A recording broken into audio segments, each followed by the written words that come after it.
ঢাকের শব্দ প্রতিধ্বনিত হচ্ছে বাংলার আকাশে বাতাসে। এসেছে শারদিয়া, শুরু হয়েছে সূর্যের দক্ষিণায়ন। এমনই এক শরতের সকালে আমি দেখতে চলেছি এক আশ্চর্য পুরুলিয়াকে। এমন এক পুরুলিয়া যেখানে প্রকৃতি আর ইতিহাস মিলেমিশে একাকার। হ্যাঁ বন্ধুরা, এ হলো এক ইতিহাস সমৃদ্ধ শতাব্দী প্রাচীন পুরুলিয়া, যেখানে রয়েছে বহু স্মৃতি বিজড়িত ভগ্নপ্রায় রাজপ্রাসাদ আর জাগ্রত দেবদেবীর মন্দির। সাথে রয়েছে বন জঙ্গলে ঘেরা পাহাড়ি ল্যান্ডস্কেপ। ঘুরলাম, দেখলাম আর জয় করলাম। এর সাথে স্মৃতির সরণিতে লেখা হয়ে রইল আরও একটি নাম, গড়পঞ্চকোট।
বন্ধুরা, আরও একবার সুপ্রভাত জানাচ্ছি বরন্তির রিসর্ট থেকে।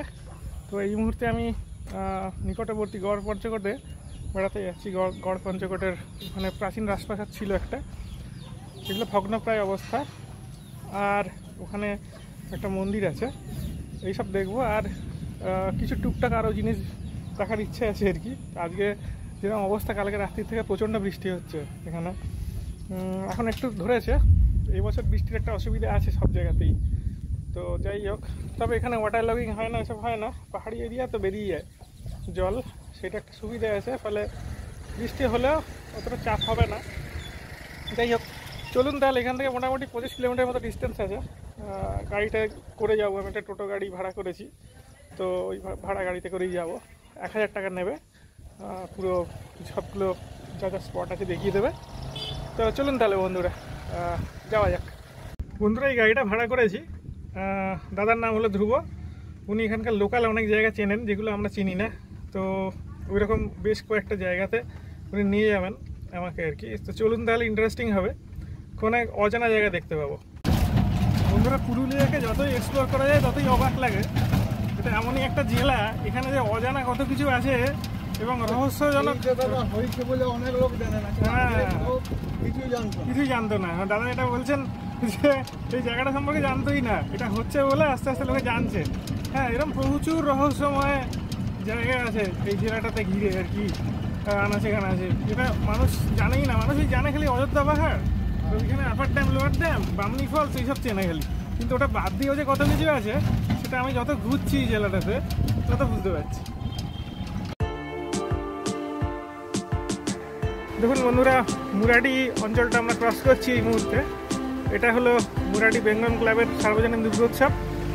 হ্যাঁ, ভিতরে একটু অন্ধকার রয়েছে, আজকে তো দশমী হয়ে গেছে, সেই জন্য অতটা ডেকোরেশনটা আর করা নেই, অনেকটা ডেকোরেশন তুলে নিয়েছে। তো আমি গতকালও একটা ঠাকুর দেখতে গেছিলাম, ওটা অনেক বড় ঠাকুর ছিল। এটা ছোটো, বেশ সুন্দর, তবে বেশ সুন্দর। মুরাডি বেঙ্গল ক্লাব।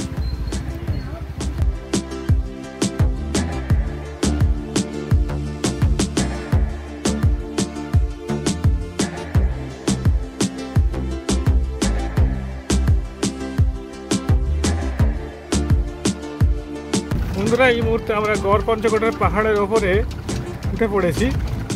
বেশ হিলের দিকে পেঁচিয়ে পেঁচিয়ে উঠলো। এখানে প্রচুর প্রাচীন মন্দির, দেউল, ভাঙা রাজবাড়ির অংশ, এইসব জিনিসপত্র রয়েছে। দেখুন পাহাড়ের মাথায় মেঘে ঢেকে রয়েছে, বৃষ্টি হচ্ছে বলে যেন মেঘের এটা বেশি, আরও আজকে মেঘের আনাগোনা অনেক বেশি। এখানে অনেক রকমের আর কি জিনিসপত্র বিক্রি হচ্ছে। আর জিনিসপত্র বলতে পুরুলিয়ার যে সমস্ত হাতের কাজের জিনিস, যেরকম মূর্তি বা ছৌ নৃত্যের যে সমস্ত মুখোশগুলো হয় সেই সব, তো সবই দেখবো, এক্সপ্লোর করবো।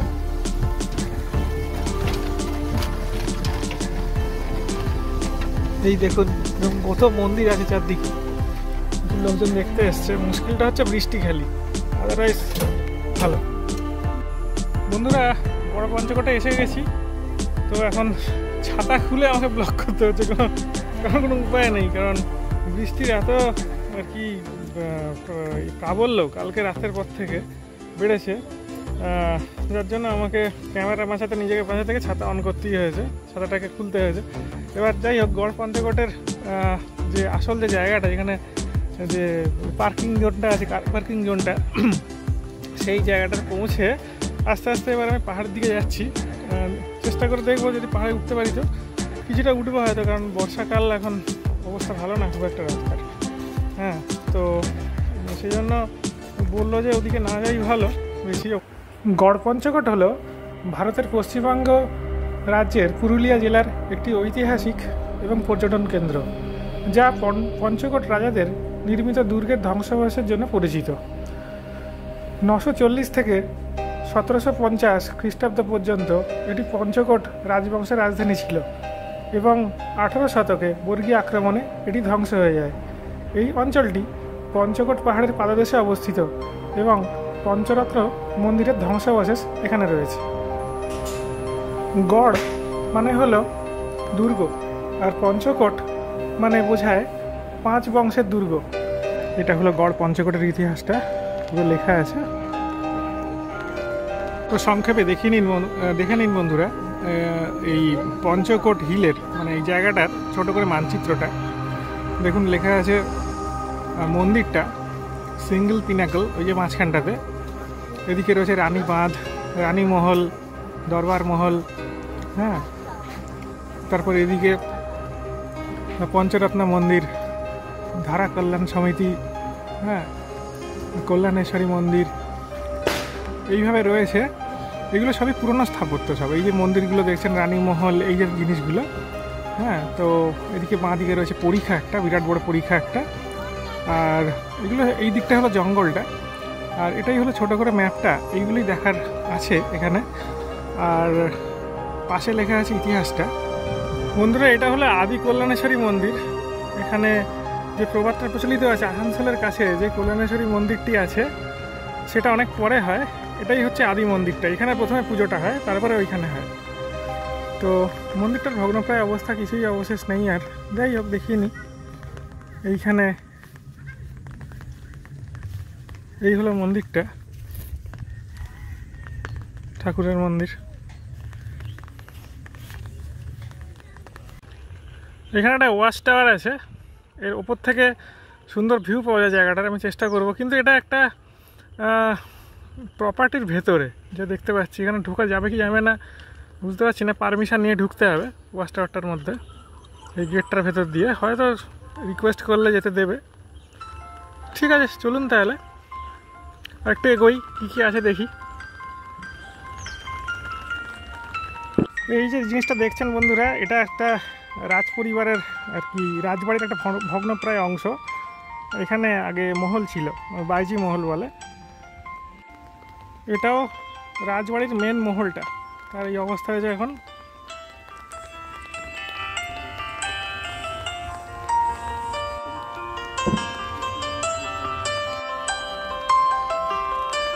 এটা একটা প্রচুর প্রাচীন মূর্তি, এটা বজরংবলীর মূর্তি অ্যাকচুয়ালি।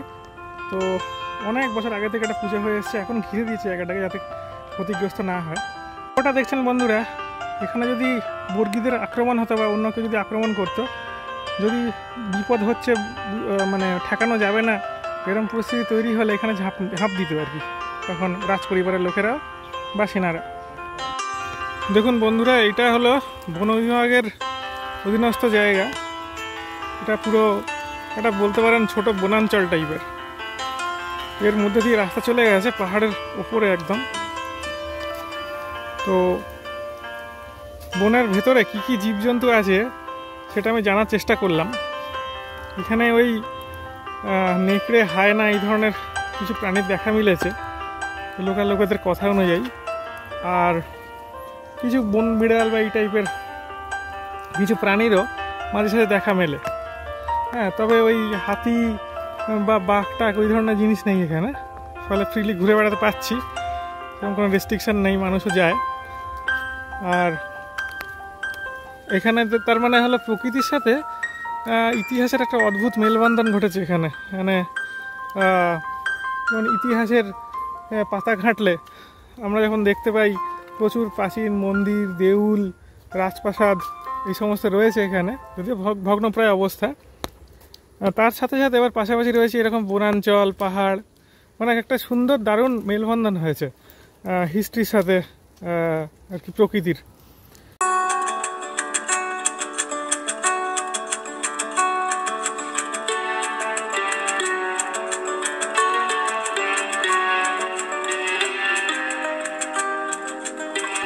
বন্ধুরা, একটা জায়গাতে এসেছি এবার গড়পঞ্চকোট দেখার পরে। সেই জায়গাটার নাম হলো বিরিঞ্চিনাথ ধাম। SIPL এর একটা ফ্যাক্টরি আছে পুরুলিয়া আসানসোল রুটের ওপরে পড়ে, স্টিল ফ্যাক্টরি, ঠিক আছে, ইস্পাতের। সেই ফ্যাক্টরির ঠিক পেছনেই জঙ্গল আছে একটা। হ্যাঁ, সেই জঙ্গলের ভেতরে একটা ছোট্ট জায়গা হলো বিরিঞ্চিনাথ ধাম। সেইখানে একটা ওয়াটারফলস আছে। ভাবতে পারেন কোথায় আনাচে কেন যে পুরুলিয়াতেও আনাচে কেন যে কত ওয়াটারফলস আছে আমরা ঠিক ঠাউর করতে পারি না। তো যাই হোক, এটার সন্ধানে আমি ঠিক আসিনি, মানে যাবো ঠিক করেছিলাম অন্য জায়গাতে। তো আমাদের দাদা যিনি আমাকে নিয়ে এসছেন এখানে, উনি বললেন যে এরকম একটা জায়গা আছে, চলুন তাহলে দেখে আসি। তো সেই জন্য আসলাম আর কি। তো চলুন তাহলে কী ওয়াটারফলস আছে, কীরকম সেই জায়গা দেখে নিই একবার। এই যে জায়গাটা দেখছেন বন্ধুরা, সিঁড়ি দিয়ে আস্তে আস্তে ওপরে উঠতে হবে। বিরিঞ্চিনাথ ধাম মনে হয় ওপরে মন্দির টন্দিরও আছে। আর এর পেছনে রয়েছে জলপ্রপাতটা।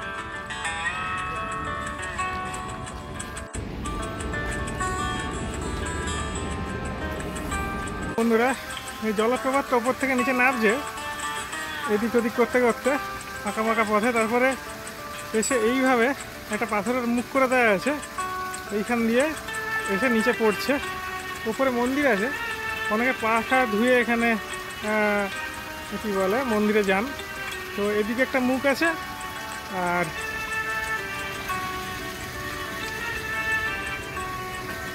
এদিকে আর একটা মুখ আছে।